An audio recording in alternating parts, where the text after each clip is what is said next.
What does the Bible say about Russia and the Ukraine?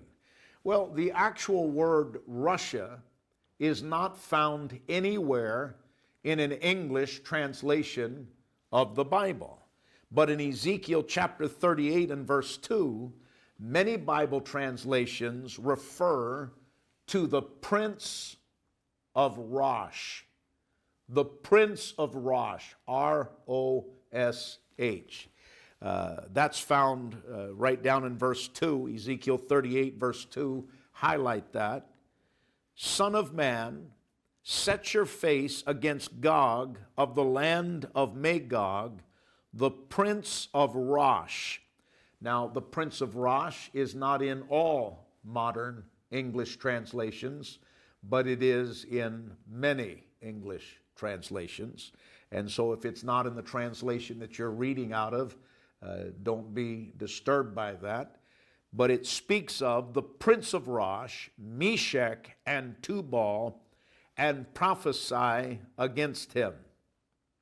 Now, I've heard some, and I'll not mention any names, I've heard some say that Meshach is Moscow and Tubal is Tobolsk in Russia. Those two major cities in Russia. Moscow and Tobolsk. Meshach and Tubal. It is not Moscow and it is not Tobolsk. It is referring to nations. And so if you hear someone on the internet telling you that Ezekiel 38 and verse 2 is talking about Vladimir Putin and talking about Moscow and talking about Tobolsk, that's inaccurate. Again, Vladimir Putin may be, time will tell, the northern prince. The Bible doesn't give us enough to be definitive and dogmatic on that.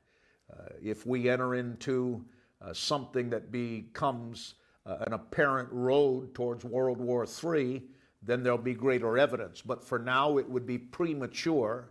Listen carefully, don't misquote me. It would be premature to say that the prince of the north and the Prince of Rosh or Gog, all prophesied by Ezekiel, is Vladimir Putin. Not intellectually acceptable at this time. It's also important to understand that this reference to Rosh in verse 2 is simply a shortened version of our modern word Russia. And this can be proven both linguistically and historically. Both Ezekiel and the prophet Daniel in the Old Testament describe Russia's end-time aggressor as descending from the north. Now, Daniel would have been Ezekiel's equal. They were both prophets and almost identical in age, other than Daniel was a bit older and was already well established as a known prophet before Ezekiel was recognized as a prophet.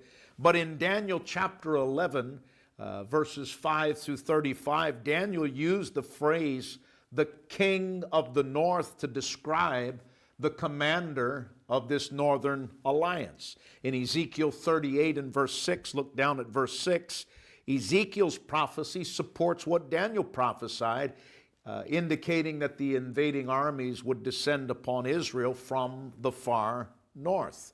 And so what I want you to know, without going into an in-depth word study on this, is Russia, write this down, Russia is the only modern nation that checks all of these biblical prophetic boxes. There's no other land. There's no other landmass that we can even speculate that this might refer to. It refers to the landmass due north of Israel, and that is Russia. And so I confidently believe that Rosh in the Bible is indeed Russia. Now, people ask me about the Ukraine. Is the Ukraine mentioned in Bible prophecy? No, Ukraine is not mentioned anywhere in Bible prophecy, but here's what you have to understand. Boundaries of nations change throughout history. They're changing as we speak. But originally, when Ezekiel prophesied this, the land of Magog would have included the Ukraine. The Ukraine would have been a part of the original Russian Empire. That is why Vladimir Putin is systematically annexing back and invading these land masses, because he is intent to have as a part of his legacy as the leader who reestablished the Russian Empire. So if Putin invades Ukraine, which he has, Russia will then achieve full stature of her ancient status as the Russian Empire. And what's important to that is that sets the stage for the fulfillment of the next move prophetically, which is the Gog-Magog war.